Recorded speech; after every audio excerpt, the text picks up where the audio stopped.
WestJet starts grounding planes ahead of a potential strike or lockout. The parties are at the table right now, and Canadians expect them to stay at that table and get a deal. What travelers need to know before heading out. Plus, new alarming data on road safety ahead of the long weekend. Last year, 65 Albertans died in speeding-related collisions. That's a really high number. With a spike in excessive speeding, major injuries, and deaths. And from the bowl to the stage. We make the finest cheesies in this northern hemisphere. Fan art inspired by an iconic treat and what the snack symbolizes. Such a wonderful, hilarious, heartwarming story about what it means to be Canadian. CTV Calgary, local breaking news. With Tara Nelson, reporting tonight, Alicia Fieldberg. Hello and thank you for joining us. Ahead of a potential strike or lockout, WestJet has started grounding planes. Tyler Barrow joins us from the airport. And Tyler, you have the latest information for passengers.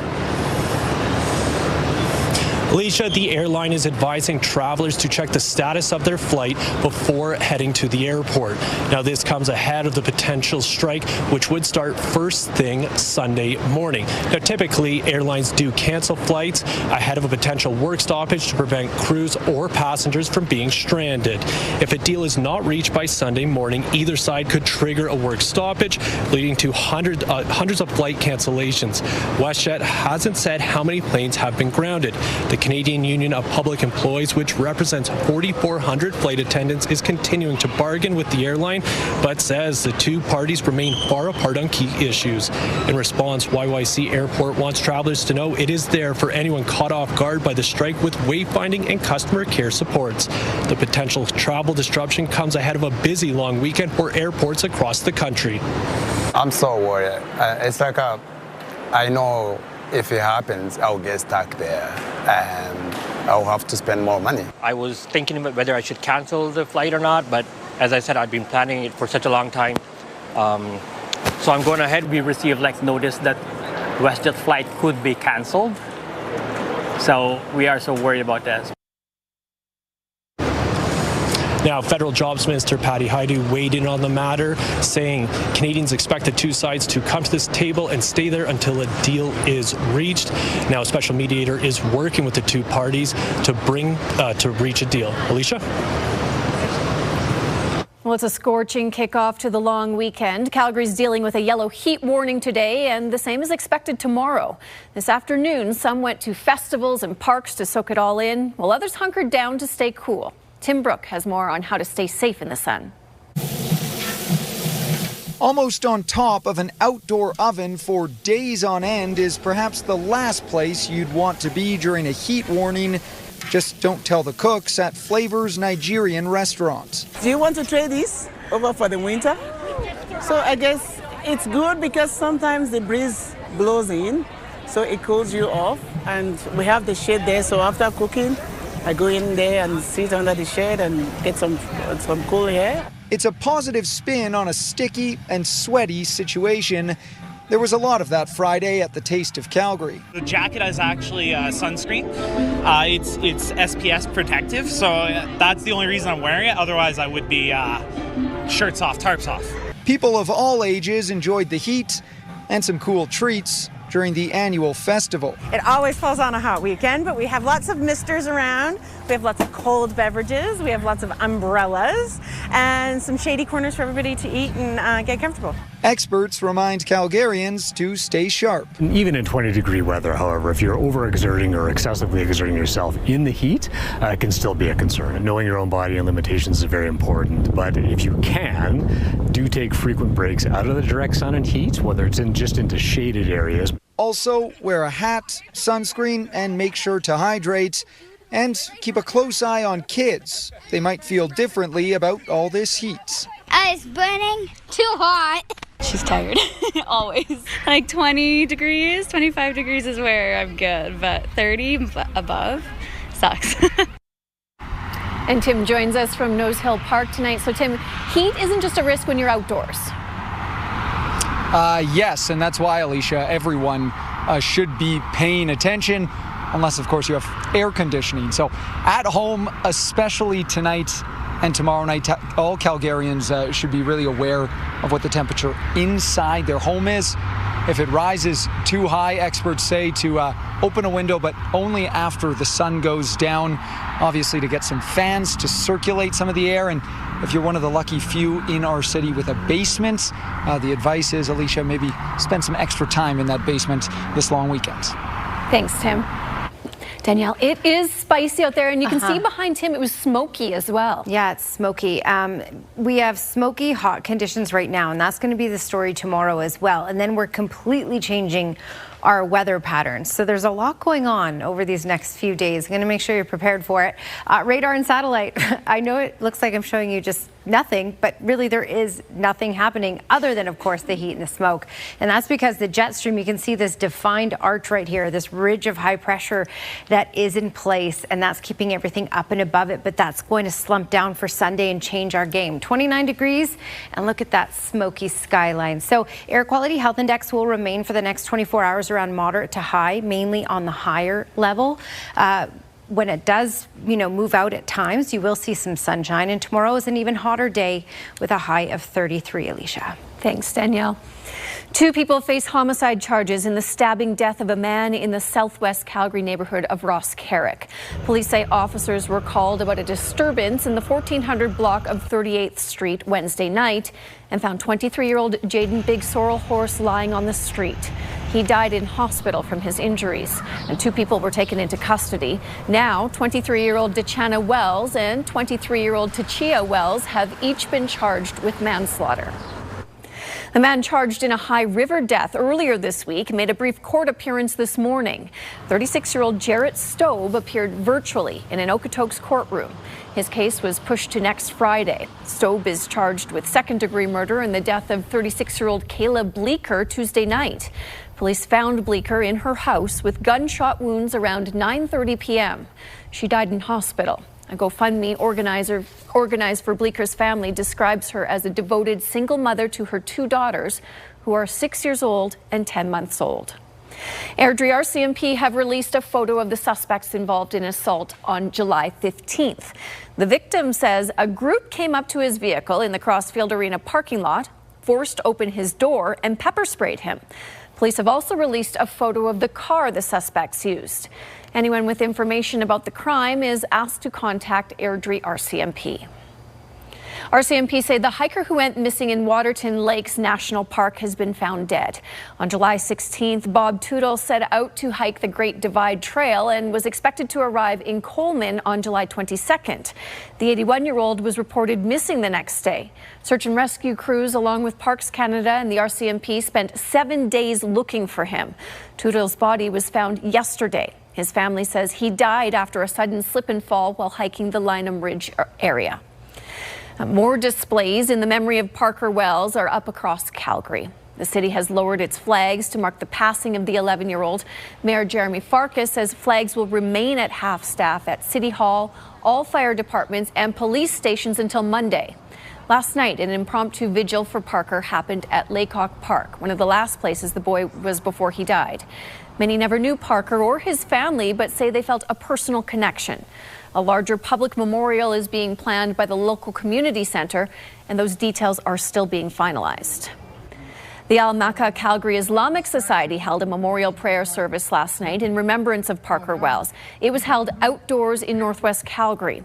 The society says the gathering was open to all and brought together members of the community to pray for Parker, express condolences for his family, and stand together during a time of profound grief. Also last night, the Calgary Tower was lit up in blue in honor of Parker. It was a symbolic gesture that the city is in mourning for the boy who walked away from his day home and sparked a search involving thousands of people before his remains were discovered in a storm sewer. The City of Calgary and the City of Airdrie are teaming up and exploring ways to make transit cheaper by integrating their fares. Now, this move would cut traveling costs in half. As Tommy Osborne reports, it's welcome news for many who make the daily commute. That would be the greatest news ever. Calgary and Airdrie are working on a plan to integrate their public transit systems. It would make the commute to and from the bedroom community easier and cheaper. If this comes up, it will be greatest news. It will help me save a lot, help me save money. Evelyn Onwuka spends around $180 a month on Airdrie and Calgary transit passes. Integrating the fares would eliminate the need to buy tickets in each city. We do identify a young population, an eager population that's looking to work, and one that's really budget conscious. So for us to look at transit solutions that are more than what they've been in the past is critical to the success of our community. Airdrie says 546,000 people used public transit last year, and 60% of those were commuting to Calgary. It's also one of Western Canada's fastest growing municipalities, which makes transit a top priority. For us, growing super quick, high commuting population, and a lot of young people that want to work and go to school, that's why Airdrie really needs a transit discussion that's going a little bit further than our own municipal borders. The City of Calgary is expecting more information to come in 2027. City Council unanimously supports the idea, but there are challenges. We're wanting to make sure that Calgarians get our fair share of investment from the province of Alberta, and that if Airdrie is benefiting from this arrangement, that it's at least cost recovery. And to cut to the chase, we want to make sure that transit service in Calgary doesn't suffer as a result of providing greater service to our region. This move comes as other communities like Okotoks are losing transit services into Calgary, and Spearman acknowledges it could be costly in the long run, but more transit options for Airdrie is a must. At what point does a municipality say to themselves, this is a service we want to offer versus this is something we're looking to do for a full cost recovery? Tommy Osborne, CTV News, Calgary. The City of Airdrie recently released a 10-year transit master plan, and Spearman hopes this fare integration is the first of many ways that Airdrie will expand its transit options. Calgary crews are lending a hand in Edmonton after some wild weather, and they may need to stay longer after back-to-back storms battered the capital. Evacuation orders remain in areas of BC impacted by wildfires as crews work to restore critical services. When Grinder initially came, he was only about 5 kilograms, about 12 pounds, and he was still on the bottle. So I've held Grinder in my hands and been able to pick him up, and then today, it's a very sad day, was able to say goodbye to him. One of Grouse Mountain's most popular residents, Grinder the grizzly bear, died today at the age of 25. He was orphaned as a cub in Invermere. His best friend, fellow rescued grizzly Kula, is still on Grouse Mountain, helping educate guests on bears and conservation. A young Calgary man has died in a road crash in northwestern Ontario. Ontario Provincial Police say the 19-year-old was killed last night in a single vehicle crash involving a pickup truck. It happened north of the community of Greenstone. Police say he died at the scene and no charges are pending. The teenager's name has not been released. A Calgary vet clinic was evacuated when people inside started feeling ill due to a strange odor. Just after 9 this morning, Calgary Fire Department responded to the 1400 block of 12th Avenue Southwest. People who had been inside the clinic became physically sick and were complaining about the smell. Crews used detectors to trace a small amount of ammonia-based refrigerant. A service tech was called to work on the HVAC and air conditioning units. After that, fire crews ventilated the clinic until the air quality improved and everyone was allowed back in. A few dozen urban foresters from the City of Calgary are helping the City of Edmonton clean up from this week's thunderstorms. And as Jeremy Thompson reports, Edmonton may need them to extend their stay. Urban foresters feed branch after branch into a wood chipper. For them, the work is familiar, but Borden Park is not. We're going to convert them to Oilers fans by the time they leave, so we're looking forward to that. But in all seriousness, we can't thank Calgary enough for their help. After back-to-back storms battered Edmonton this week, some city facilities and public spaces had to close.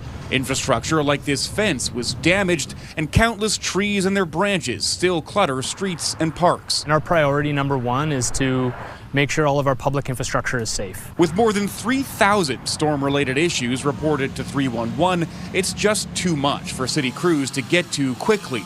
To help lighten the workload, the city of Calgary sent nearly 50 arborists and road workers up the QE2. As these repeated events back to back to back continue to pile up, it really has soddened or saturated the soil, and so it makes trees more vulnerable to being uprooted. So what do we actually mean when we say record rainfall? Well, imagine each of these cups represents 20 millimeters of rain. In June and July this year, Edmonton received 536 millimeters of rain, way higher than the previous record from 1901 of 359 millimeters, and more than 3.5 times the average rain we see in June and July of 153 millimeters. It was in the streets, it was all over the sidewalks, up and down. Property manager Sabina Gibbs cleared some debris from this street herself. The city told her cleanup crews won't be around to dispose of it until late next week. She's thankful the workers from Calgary can help speed it up. And I believe when they had the flood, we did go and help them because we are neighbors. Like, it's fun to rib them because of the shames, but, you know. The Calgarian crews are scheduled to help out for a week, but with more storms in the weekend forecast, their stay might be extended. Jeremy Thompson, CTV News, Edmonton. Well, hundreds of British Columbians evacuated by wildfires anxiously await news on when they can return home. We're getting an update on efforts to restore critical services in fire-ravaged areas. Evacuation orders remain in and around Boston Bar due to the Brunswick Creek fire. The district has launched an interactive tool that allows people to see online if their properties or businesses are okay. Fire officials say water is back on and power has been restored to emergency services. Residents are urged to stay out of evacuation zones and keep an eye on the latest alerts. The fire is currently considered out of control. This is CTV News, Calgary. Okay, Danielle, so long weekend. We've got a variety of weather for people to choose their activities accordingly. Yeah, partly hot, somewhat cooler, smoky, then not smoky, dry and stable and sunny, and then thunderstorms are possible. So there's a lot to talk about here. Let's get into it, shall we? Temperatures right now are hot, and it's about to get even hotter tomorrow. So it's 30 in Lethbridge, 31 in Brooks, 30 in Drumheller, and 29 in Calgary at the moment. And yes, it will be a hotter day tomorrow. Heat warning still in place for the areas that were in place yesterday. So Jenner down through Medicine Hat, Foremost and Manyberries, and then Claresholm, Nanton up to Calgary and surrounding areas here. I'm going to pop this out, and talk about the smoke in just a second. But what I do have to highlight on this map when we're talking about the heat warnings in place, these communities will get closer to the 40-degree mark as a high for tomorrow. So that's really excessive heat. And then Claresholm up to Calgary, you're looking at a high around 33, 34 degrees for tomorrow. Okay, let's talk about smoke and air quality because it's poor right now. In Calgary, we're at that high level, and it's even worse towards the BC border here. And that's because we're getting pumped with air from the southwest. So this will remain in place. This is the air quality warning for much of southern Alberta, and it goes up into parts of central Alberta. The closer you are to the mountains, the worse your air quality will be. And that's because we have the fires in BC burning. We have the fires in Washington state. And when we get that flow out of the southwest, this is what we're looking at. So it will be at that high level on the air quality health index on and off throughout the next 24, potentially even 48 hours, and starting to make its way out as we lose those winds and that intensity of winds from the southwest. The winds will die down on Sunday. Right now it's quiet. Yes, it's hot. Yeah, smoky, but we're not getting the active weather. You can see the ridge of high pressure, the edge of that in the jet stream here. And this is the storm track. That's why the clouds, the moisture, the thunderstorms have been following along that, and that's going to shift down. So you can see in the orange here, we're going to have that pump up just for tomorrow, a pump of air from the south, so it will get even hotter, and then this will make its way down by the time we get into Sunday. That opens us up for a cooler air mass to roll on in, and it opens us up for this active weather. So certainly down the QE2 towards Calgary, less likely to see it in the far south until late Sunday and early Monday. But it will definitely be a significant weather change for us by Sunday, as you can see by the long range forecast here. 33 is our high for tomorrow. Air quality moderate to high once again on Sunday. But look at your high on Sunday, just 22 degrees, again with the risk of thunderstorms that carries into Monday as well. By Monday, Heritage Day Monday, just a high of 21. That's your Action Furnace 5-day forecast. Thanks, Danielle. Calgary Pride has announced that political parties will be welcome to apply to take part in Pride Week activities, including the parade. Political parties have not been allowed to participate since 2023. The organization says since 2019, parties' participation in Pride events have varied from year to year based on safety, security, and community consultation. Calgary Pride says applications from parties must demonstrate a record of progressing the rights of marginalized communities. Applications close August 17th, and Pride Week runs from August 31st until September 6th. Two Calgary artists created an installation sparking debate in Saskatoon, but not the intended one about plastic waste. Laura Woodward gives us a look at the creations. Gage Hawbrick isn't sold on Saskatoon's new public artwork. Created by two Calgary artists, these rocks are made from plastic waste.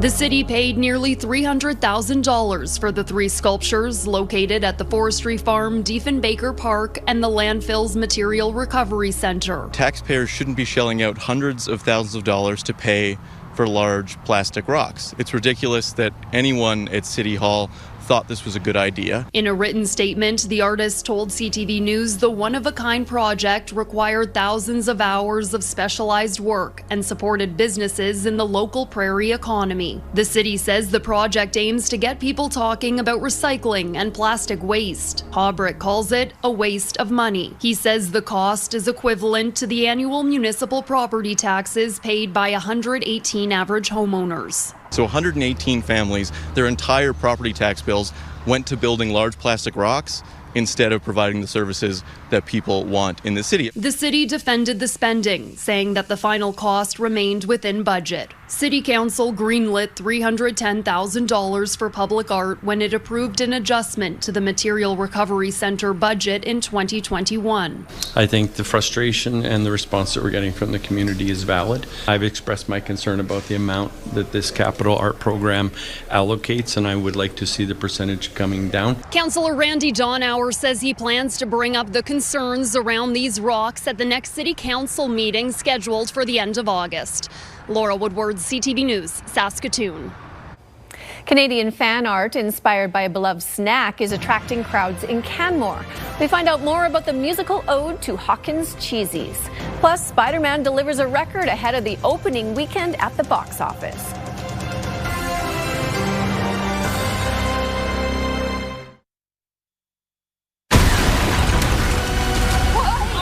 But you're in danger. You just have to trust me. Fine. Spider-Man Brand New Day has set a box office record. Tom Holland's latest Spidey movie pulled in $72 million in previews, including Wednesday early access screenings.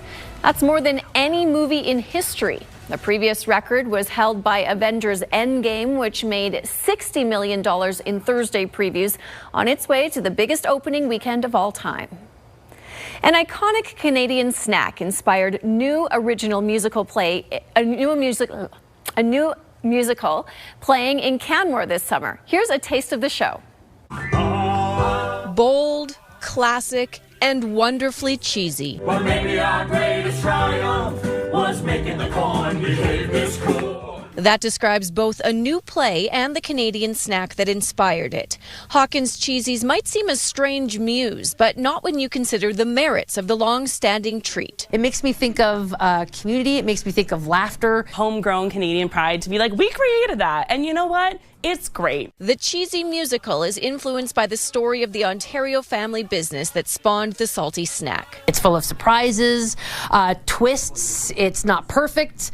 It's kind of like the Hawkins cheesy. Little stick that could be described as a hefty lumpy lump or a skinny scrawny nub. That sounds disgusting. While history provides the base, comedy, original songs, and nostalgic Canadiana complete the recipe. Unofficial story of, in my opinion, what unites a nation, and its tradition. Going over to your grandma's house, and every day at 3 p.m. in the afternoon, this magical bowl of cheesies arrived. Since the play debuted in Canmore this summer, audiences have been eating it up. They're loving it. We've had people from all over the country who've come and see it, but also a lot of international travelers. A lot of people have said that it's a lot funnier than they were expecting, but also a lot of people said that it was a lot more heartfelt and kind of more serious than they were expecting. We make the finest cheesies in this northern hemisphere. The fan art continues the tradition of word-of-mouth marketing for a company that has never run a radio, TV, or print ad and only sells in Canada. The feel-good musical also gives audiences something to chew on, a message about innovation, determination, and celebration. I think it has a lot to say about Canada and about how much of a strong culture and a community that we have here. And you can catch the cheesy musical at the Carter Ryan Theatre in Canmore until August 16th. A crew renovating a high school found a wallet lost back in 1973. We find out how the contents are bringing comfort to the owner's family.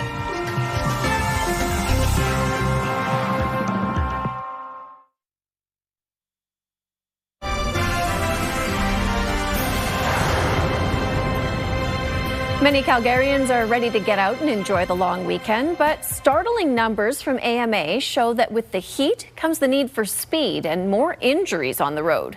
Moses Waldo has the details. A quick fill at the pumps as Calgarians get ready for the long weekend. It'll be nice. Hopefully the weather holds up here and get out of all that rain and stuff and the heat continues. So yeah, it should be a good weekend. And as they hit the road, AMA is warning drivers to be safe. We've reached a 5-year high in fatal collisions involving excessive speed in Alberta. Road safety data shows overall fatality rates have doubled in Calgary and increased 73% in Edmonton between 2021 and 2025. We often feel like going 10, maybe 20 over the speed limit is not that big of a deal if it's going to save us some time.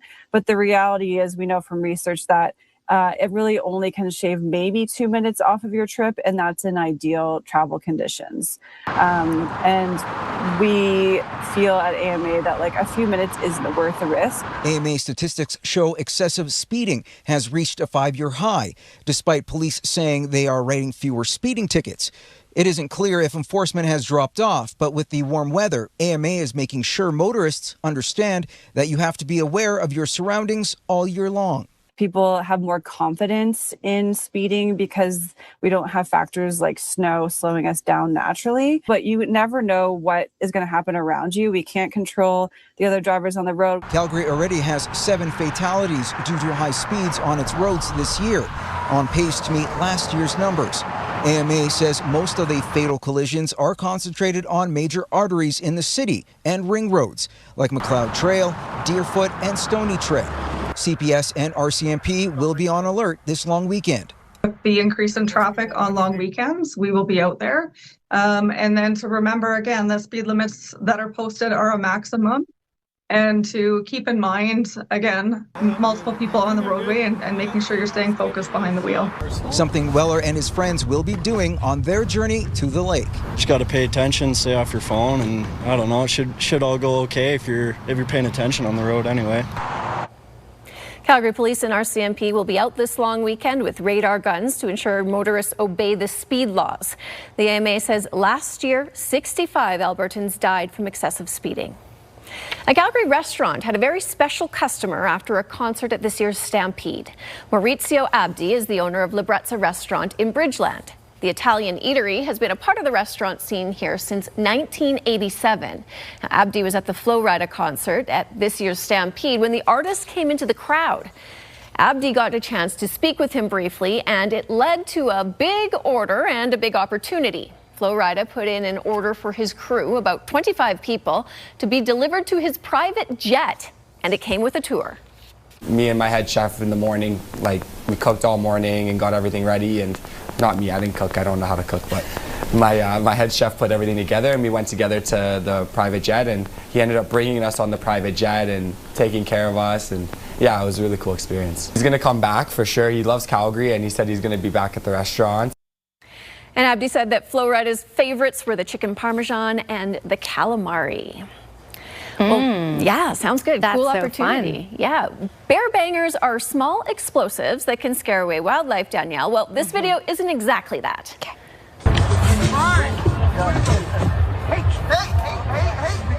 This was taken at a charity golf tournament at the Whistler Fairmont on July 29th, and the golfers aren't just dressed like bangers from the film Fubar.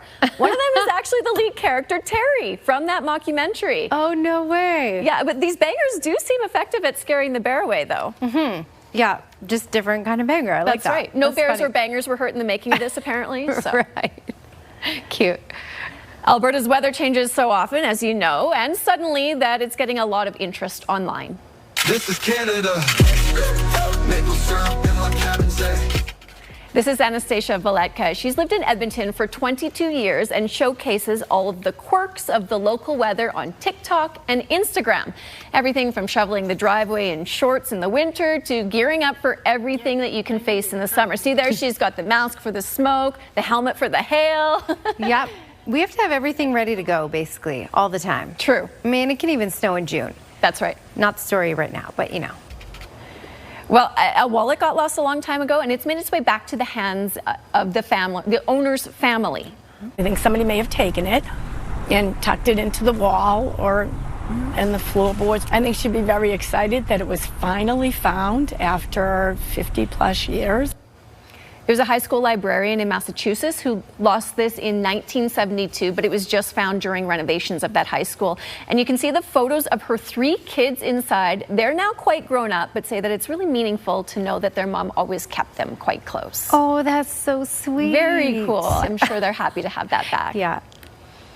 Well, a lot of people worked hard quickly to restore Tabor's arena. Now it's back in operation after an explosion caused major damage. That story's still to come.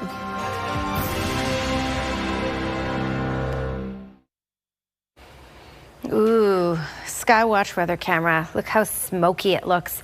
Not ideal. This is poor air quality. We're on the high level of the air quality health index in the city right now. So are many communities, especially off to the west, where the air quality gets worse and worse.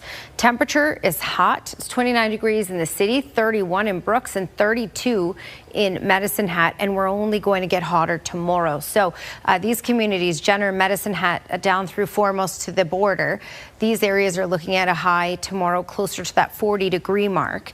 And then where we have the heat warning in place from Claresholm, Nanton up to Calgary, a high around 33 degrees for tomorrow. So another day of heat. Let me get rid of those heat warnings, and then you can see we have a air quality warning in place in the yellow, and then it's enhanced, so it's upgraded to an orange level closer to the mountains because we're looking at even poorer air quality towards the mountains. Here's what's happening with this drifting smoke. So there's this fires in BC, Washington State, and we're going to get wind gusts up to 50 kilometers per hour in Calgary and even 80 kilometers per hour south of the city over these next 24 hours. And that's going to bring in some of that smoke in waves. We already have it now, then we'll get a bit of a break, and then we're looking at more waves of this on and off throughout the next 24 to 48 hours, clearing out later on Sunday. All right, there's the jet stream way up to the north, and that's going to slump down. That's the storm track. It's going to bring in the active weather into southern Alberta come Sunday. And the key thing, it will bring in a much cooler air mass. So for Calgary, for example, 33 for tomorrow. But by Sunday, you're looking at a high that will be more than 10 degrees cooler than that. Again, air quality health index ranging from moderate to high, kicking off the day at 19 degrees in the morning and then 33 in the afternoon. That's your 24-hour forecast brought to you by Action Furnace. Fixed right or it's free. Thanks, Danielle. The union representing WestJet flight attendants says it remains far apart with the company on key issues. Contract talks continue, but ahead of a potential strike or lockout, which could happen early Sunday morning, WestJet has started grounding planes. First responders are reminding Calgarians to stay safe in the heat this weekend as they enjoy outdoor events across the city. Wear a hat, stay hydrated, and use sunscreen. 2 people are charged with manslaughter in the stabbing death of a 23-year-old man in the southwest Calgary neighborhood of Ross Carrick. The victim was found on Wednesday night after a disturbance. Mountain tourists who have bookings with a popular tour company can breathe a sigh of relief. A strike has been averted at Brewster. Yesterday, the tentative agreement was ratified by drivers, mechanics, and bus washers. Brewster is owned by U.S.-based tourism company Pursuit Attractions and Hospitality and owns 6 of Banff's main tourist attractions. More than 23,000 people are in Calgary for a Jehovah's Witness conference. It's part of an international convention series, and it's taking place at the BMO Centre. The 3-day Eternal Happiness Convention also includes more than 3,500 international delegates representing 26 countries. Jehovah's Witness estimates the event will generate more than $50 million in economic impact. We've taken our delegates out and given them tours in Drumheller, the museum there, shown them some hospitality.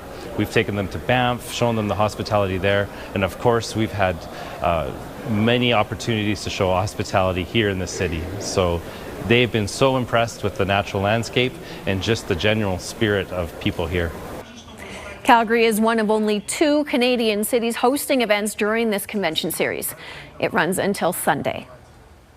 After a wet start to the growing season, many farmers were asking for some warm weather.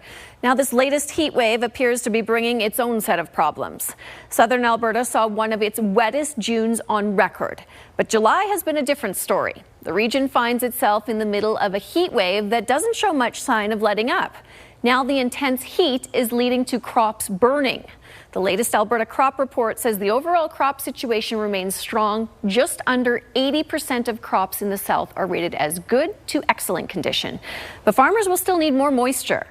If we could get, a little bit of moisture in the next week or two here and some cooler temperatures, which the forecast is saying is supposed to be a little cooler next week, that would really help finish the crop off, fill the kernels out.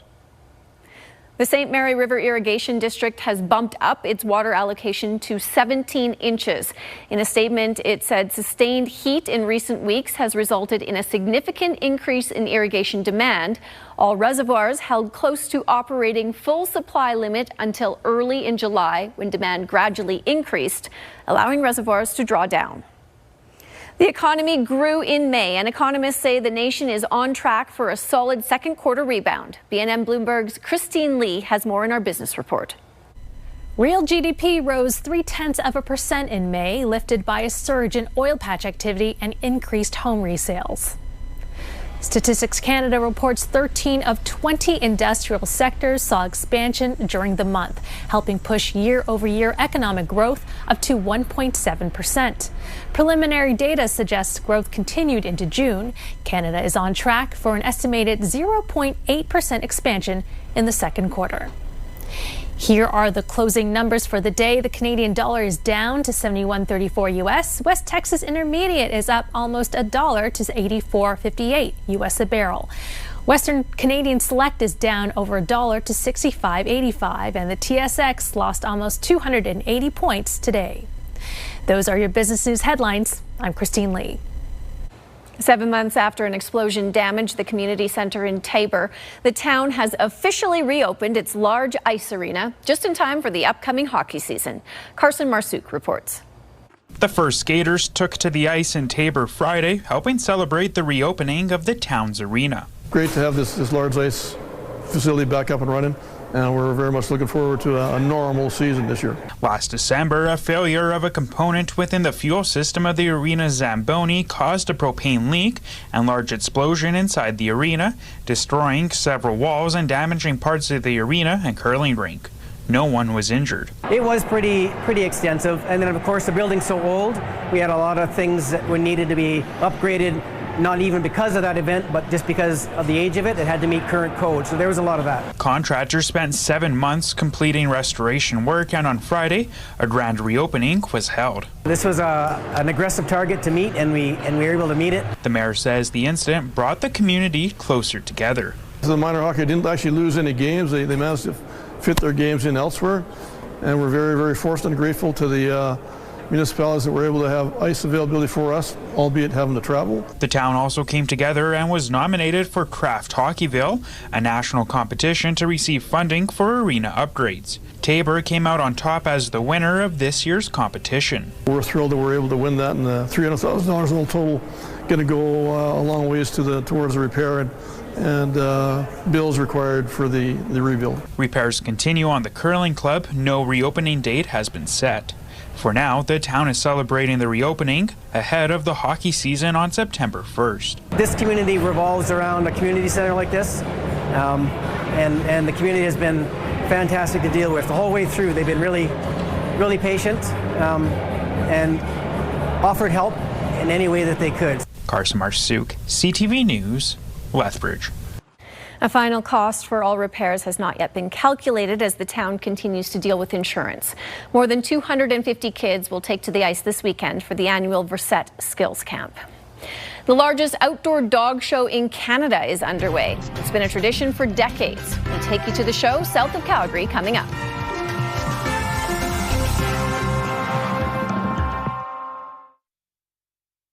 It's been really great so far. You know, the accommodation's been really nice. The food's been good. The tournament venue it's incredible. It's like really big. There's an incredible atmosphere, and you know, the day was good. The day was very good for judo athlete Evelyn Beaton of Lethbridge at the Commonwealth Games in Scotland. The 21-year-old topped the podium, winning the gold medal in the women's under 52 kilogram weight class, defeating an opponent from Cyprus. This is Beaton's Commonwealth Games debut.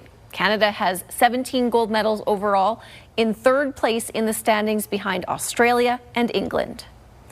For the second straight year, Calgary's golfers of all skill levels are putting their game to the test. The Calgary Municipal Golf Championship returns this weekend at Shaganappi Point and Maple Ridge golf courses.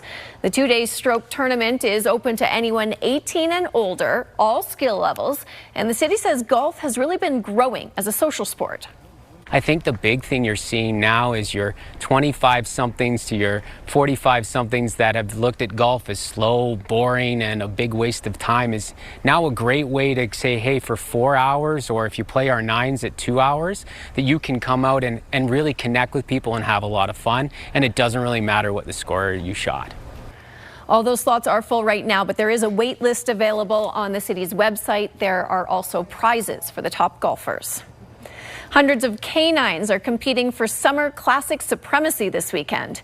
The Alberta Kennel Club's summertime dog competition is just south of Calgary this weekend at the Ranch House grounds. The Summer Classic is considered the largest outdoor dog show in Canada. The Kennel Club says that they've been hosting it for more than 50 years. We've got up on with confirmation, obedience, and rally, and our specialties. We've got like over 800 entries each day, so you can come and see plenty of dogs and breeds. There's 27 breed specialties. More than 24 vendors will also be set up for the weekend. The Summer Classic runs until Monday. Lots of options this long weekend, yes. Danielle, indoor and outdoor, which is good because the weather will be kind of dicey, right? Yeah, we got to be prepared for everything. Well, except for snow this weekend. All right, so here we go. 33 degrees, even hotter tomorrow. Yeah, sunshine, not sure how much we'll see through the haze because at times the air quality health index will be at the higher level. And that's the possibility for parts of Sunday as well. And then late Sunday, things start to clear up with regards to the smoke. Also, temperatures drop down to the low 20s. And we also get into the risk of showers and thunderstorms for parts of Sunday and Monday as well, especially later in the day around those supper hours. All right, weather window brought to you by Lux Windows and Doors, crafting quality windows and doors for your style, budget, and Alberta's climate. And Calvin and Cody out for a walk today. Cody was quite excited. Let me see if I can. There, look how cute his ear is. Very cute. Aw, adorable. Out for a walk. That's a great way to spend the day, although watch out for that smoke out there, as you mentioned. Have a great long weekend. Thanks for joining us.